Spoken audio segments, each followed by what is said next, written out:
มื้อนี้เราจะไปซื้อของเข้าตู้เย็นกันนะจ๊ะทุกคนมาเบิ่งกันได้เลยว่าเราจะได้อะไรกลับไปบ้าง2 ตะกร้าใหญ่ๆจุๆไปเลยจ้าพอได้ตะกร้าเสร็จก็วิ่งไปสวนขนมเลยนะจ๊ะเป็นของที่ขาดไม่ได้ของมันต้องมีไม่ได้กินก็ไม่เป็นอาญาขอแค่มีติดตู้เย็นไว้ก็พอทุกคนอย่ามีความคิดแบบนี้นะถ้าไม่อยากชิบหายให้เราคิดคนเดียวก็พอหยิบไปเลยจ้าไม่ต้องเกรงใจตังในกระเป๋าเฮาหรอกครั้งก่อนเฮ็ดคลิปซื้อของเข้าตู้เย็นมาเม้นว่าเฮาต่างๆนานาโยใช้เงินเกินตัวบ้างแหละเบาบานเรียกพี่เรียกน้องวสานเฮ้ยเธอจ๋าเธอ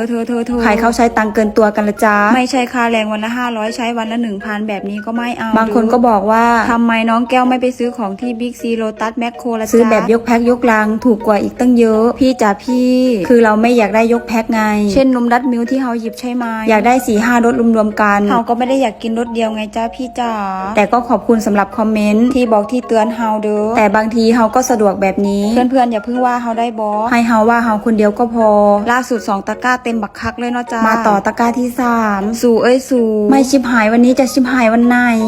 ยังไม่หยุดหยิบอีกพอได้ละมังแก้วจ๋าตังจะหมดก่อนสิ้นเดือนเอานะนางแก้วถ้าคนอื่นบอกไม่ฟังก็ไม่เป็นไรอย่างน้อยแกก็ฟังตัวเองบ้างเช่นตอนนี้ตัวเองบอกให้หยิบก็หยิบใหญ่เลยอะไม่มีใครห้ามใครเลยนะเอาที่มึงแก้วสบายใจก็แล้วกันโอ้โหคิดว่าจะจบแค่3 ตะกร้านั้นแล้วไม่ใช่มาต่อตะกร้าที่4แล้วเด้อสู